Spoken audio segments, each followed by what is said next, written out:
The wind screamed across the frozen wilderness like a living thing, rattling the wooden walls of her small cabin in the heart of Siberia. Snow struck the windows in thick, blinding sheets. The temperature outside had plunged to 71 degrees, a cold so brutal it silenced even the bravest sounds of nature. In weather like this, nothing moved. Nothing survived for long. Anya had lived alone, in the remote forest near the Russian Far East for 5 winters now. She had chosen isolation after losing her family in a distant city, trading noise and grief for snow and silence. Her days were simple: chopping wood, melting ice for water, checking traps, and keeping the fire alive. The forest was harsh, but it was honest. That night, as she poured hot tea into a chipped mug, she heard something unusual beneath the howl of the storm, a sound that didn't belong to the wind. It was faint, weak, almost swallowed by the blizzard. She froze, listening carefully. There it was again, a low, broken cry. Her heart pounded.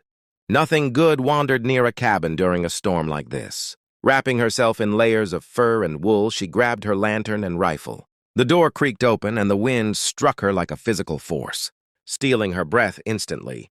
Snow bit into her skin like needles. She stepped out, boots sinking deep into the drifted snow. The cry came again, closer this time, from the tree line just beyond her woodpile. Anya lifted the lantern higher. At first, she saw only swirling white. Then she saw stripes. A massive shape lay partially buried in snow, its orange and black coat dulled by frost. Beside it, something smaller trembled weakly. It was an Amur tiger, the largest tiger in the world, ruler of these forests. Even weakened, it was enormous. Its sides rose and fell slowly, painfully. Ice clung to its whiskers. Its eyes were half open but unfocused. Next to her lay a cub, tiny compared to its mother, ribs visible beneath thin fur. The cub let out another weak cry and tried to nudge its mother, but she didn't respond.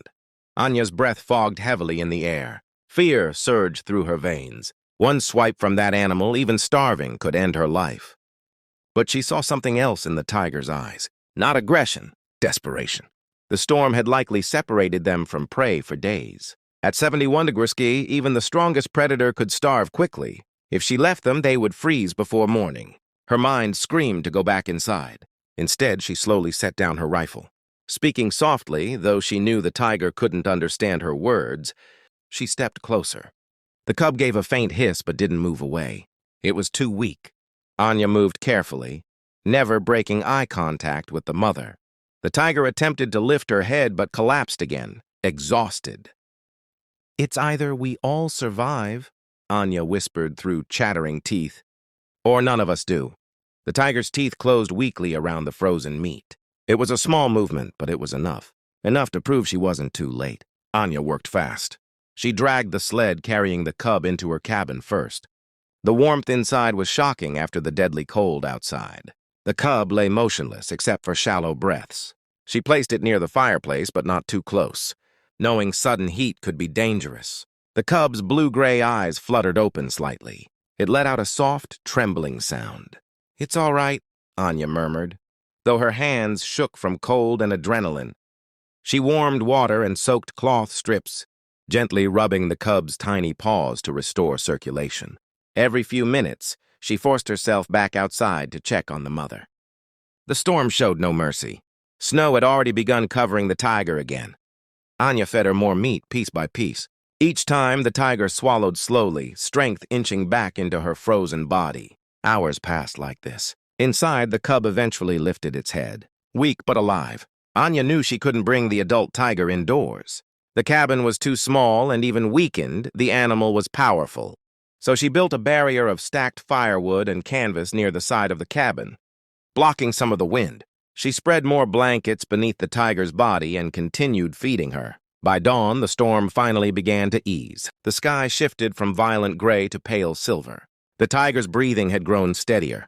Her amber eyes were clearer now, focused. And watching, Anya stepped back slowly, giving space. She had done all she could. The cub, now stronger, wobbled toward the door and gave a louder cry. The sound reached the mother instantly. The tiger's ears twitched. With slow determination, she pushed herself up onto her massive paws. Anya held her breath. The tiger stood fully now, towering, magnificent even in weakness.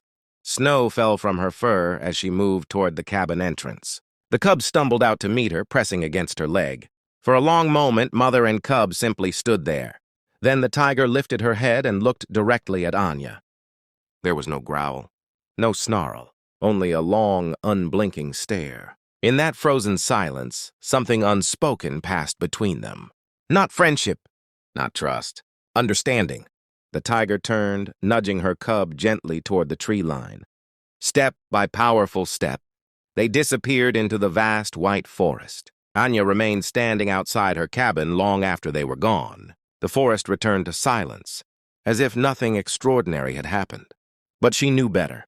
In the deadliest cold on Earth, predator and human had chosen mercy over fear.